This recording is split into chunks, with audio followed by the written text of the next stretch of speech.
Hey guys, and welcome to a showdown on the mighty plains of the altar of ultimate darkness. Pug and a Bond representing the extreme meme teams and the Lizardmen shall be facing off up against a High Elf Legion led by Mathalis. Should be a really good fun game as the Lizardmen forces consist of a pretty unique build all round, and we're going to be looking at the definition of a niche unit because we have one of the nichest units in the entire game. Now, it is very powerful in the hands of a good micromanagement player, and Pug and Bond, of course, is one of those, but still, despite this, the Ancient Salamander can cause devastating effect or be completely useless. It's very squishy, and basically very little HP pool, not too much long range, but can do a lot of big burst damage, particularly up against factions which like to have nice regimented, tightly packed formations and shield walls like the High Elves themselves. So we'll have to see how the Ancient Salamander can indeed perform.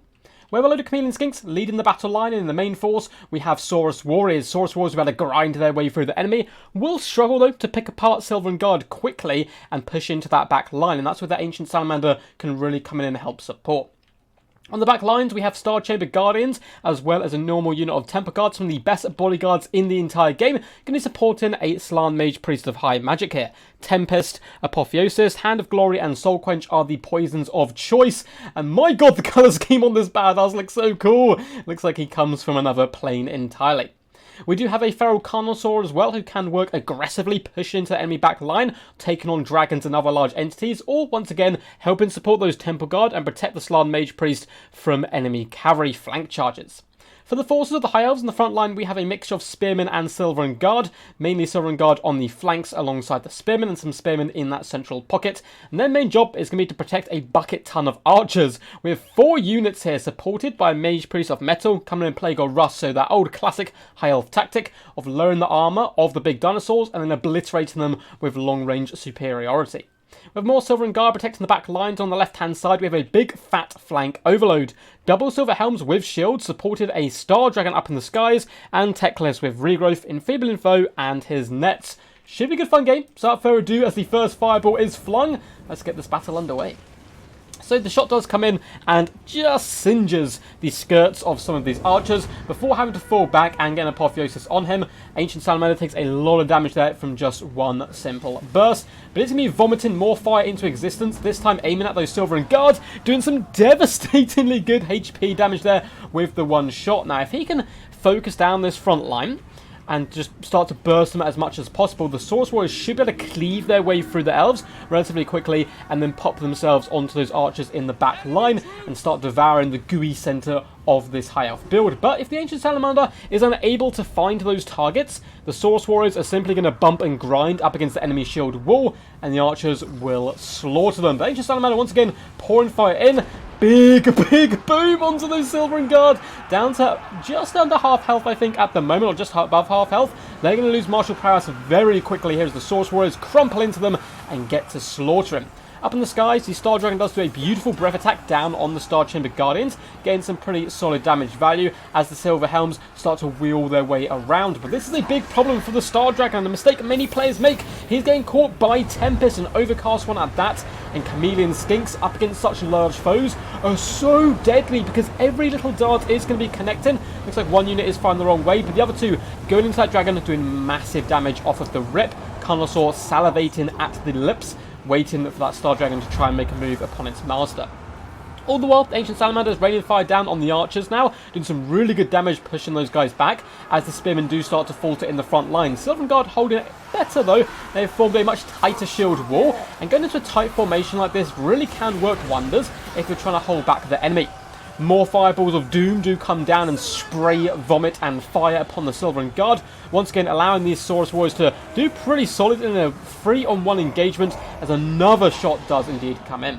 Star Dragon does another big breath attack down on the Slann Mage Priest, almost assassinate it, massive burst damage coming down, but the Star Dragon has paid pretty much of its life at the moment. It's simply been flying too long next to the Chameleon Skinks, who are peppering it down with dart after dart. It's going for the assassination attempt on the Ancient Salamander though, trotting through the snow, hunting its prey. We are going to be getting Apotheosis down on the Ancient Salamander as it jukes and wheels back around towards its larger brother, the Feral Carnosaur. Now, you may have noticed in Warhammer lore there are no dragons in Lustria. That is because the Dreadsaurians and the Carnosaurs certainly saw to them, and the Titanic beasts do stomp and fight once more. Star Dragon, though, a little bit wounded by the chameleons early on, though it lifts up the Carnosaur, slamming him down on the ground, and is about to receive a regrowth, but the teeth of the Carnosaur wrap around its neck and get to rip him. Source Warriors have started to form up on this flank, once again being used to protect the Ancient Salamander, who has Cold-Blooded on it, and Hand of Glory, giving that plus 60 reload skill. That is insane! It's going to be firing on all cylinders, shot after shot raining down on the archers. Really cool combo there. Source Warriors have now finally managed to break through the front lines in the most part. Over on this far flank, Source Warriors struggling a little bit more up against Teclis. Where have those Silver Helms got to? Well, they're being a big pain in the butt for the Lizardmen player, hunting down Chameleon Skinks. Looks like they've managed to run over all of the units by this point. One unit shattered and the other one just holding on right now with the Feral Carnosaur nearby for support, but the Carnosaur is also starting to get danger low. So Lizardmen, we do have Temper Guard just waiting in deep reserve here. I was speaking to Pugnabon about this battle, and he did say after the frontline engage, he was spending 99% of his time trying to micromanage the Ancient Salamander, and I don't blame him. He's having dart left and right here, trying to do a bit better than, I can't remember what Stark it was who just gets obliterated in Game of Thrones, but at least the Ancient Salamander knows how to serpentine, and he's doing that just now, getting to the back lines on top of those archers, breathing fire from its snout.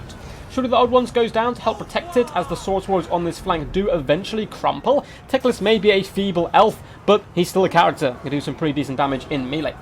Feral Carnosaur has now leapt into the front line, trying to aid this beleaguered unit of Source Warriors. And on the far side, a beautiful entrapment comes in from the High Elf player.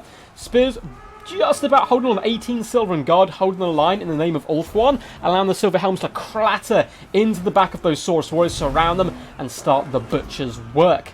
Feral Carnosaur is rampaging out of control, but he's absolutely fine with that. Source Warriors have now pushed into the back line, running over archers and just ripping them limb from limb, which is always good stuff. Where has our favourite Ancient Salamander gone? It has indeed gone after Teclis. Those poor spearmen have been terrified away, and Hand of Glory once again has been popped on the Salamander. Getting in there, giving it a pretty meaty 61 melee attack, chewing on Teclis and his mount.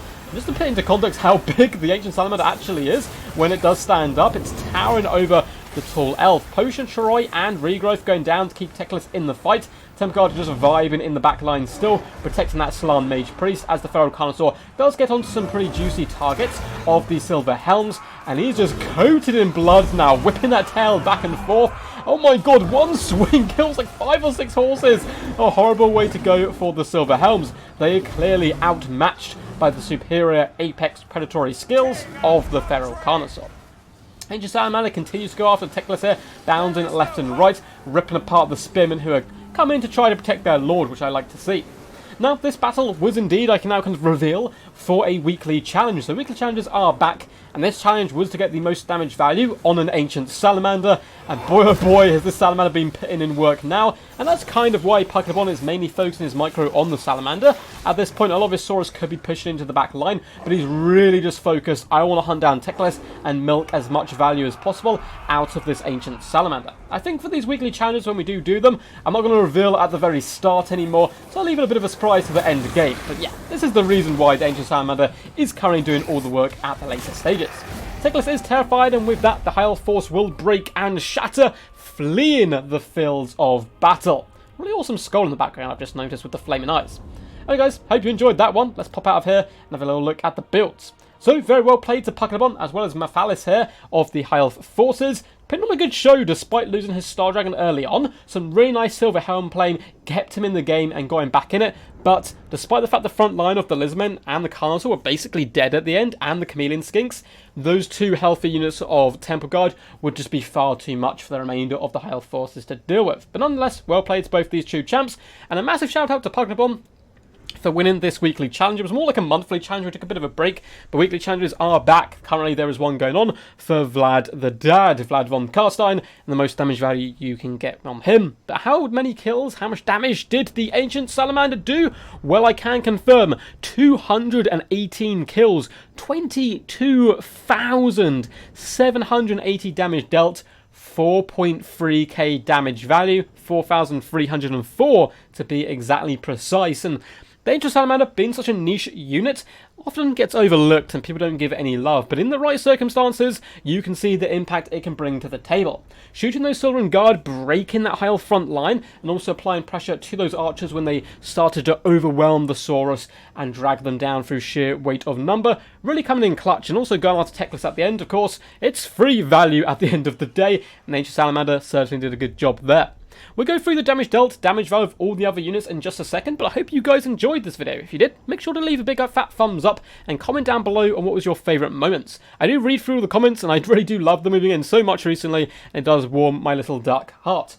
So yeah, let me know, what would you like to see in the future? What kind of value challenges would you like to see as well? What was your favourite moment? Who was your MVP? I'm sure it's probably the Ancient Salamander, but personally those Chameleon Skinks put on a good show as well up against those Star Dragon. Feel free to subscribe to the channel if you haven't already. Keeps you nice and up to date when I do drop stuff. And there are links down below in the description to my Discord where you can get involved in weekly challenges, events that I host, chill out with a load of cool people, and yeah, just have a good fun time. There's also links to my Patreon down there as well. But on to the more good stuff, the glory, the damage value. How did the rest of the forces prepare, and how did they form? Well, the Feral Carnosaur, 1,187 damage value, not too shabby, managed to help protect against that Star Dragon in the later stages, and for a Feral Beast, he certainly earned a little pat on the head there of his unit card. Chameleon Skinks across the board, but relatively okay damage value, nothing crazy. 847 is pretty good, but 621, 437, we've seen Chameleons perform far better in the past, but they took out one of the biggest threats to this Lizardmen build, which was that Star Dragon. It could have landed, done massive damage to the Carnosaur, which it did do in the end as well, and those breath attacks really could have started to wreck the Temple Guard in the later stages, but the Chameleon Skink said, no sir, no sirree. Star Chamber Guardians and Temple Guard survived. They were the ultimate board bodyguards today, and it's always sad when you get these elite warriors who are bodyguards and they never get to go into action because they're sit at the back protecting a general. But they did their job well and can just relax, allow the Saurus to try to grind down the enemy, and they got some really solid damage value across the board. 750, 1,800, 1,400. But also, this was largely due to the Ancient Salamander getting rid of that martial prowess on the Silver and Guard by burst damaging them down, meaning the Saurus could perform even better than usual in such situations. Well played as well to the Slime Mage Priest of High Magic, mainly here for the heals and the Apotheosis, but nice hand of glories on the Salamander, 531 damage value, all coming from that Tempest play on top of the Mighty Dragon. So how did the High Elf forces fare? Well, Techless, not that great. 463 damage value. Then again, he was here, of course, for those regrowths. Just a half a second too slow on his Star Dragon cost it its life. You could see the spell go down, but it was too little too late, and the Star Dragon did falter and die. Likewise, the Major Metal simply here for the Plague of Rust. Spearmen in the front line got killed, but that is their job up against Saurus Warriors, hold the enemy back. Likewise, the Silver and Guard, not the greatest damage value across the board, under 250, pretty much on all of them. 256 here is the highest, which is really pitiful, but of course they're here to support the archers, who themselves got some pretty meaty damage. 1.2k damage value on one unit, 1.2 on the other, 1.1 and 583. My god, that is some scary stuff on such a cheap and cheerful unit. Silver Helms, 60 kills and 139, 862 damage value, 1.2k on the other unit. Really lovely play there by the High Elf player, whipping around that flank, shutting down the Chameleon Skinks and getting revenge for the Star Dragon, who itself still managed to rack up 1,200 damage value, despite the fact it got killed rather early on. Hope you guys enjoyed this one. I also released another video today talking about my opinions on did Total War Warhammer save the RTS genre. It's more kind of like a video essay, but feel free to check that one out as well if you enjoy that kind of stuff and more Total War Warhammer content. Anyway guys, until next time, peace, and as always, stay awesome.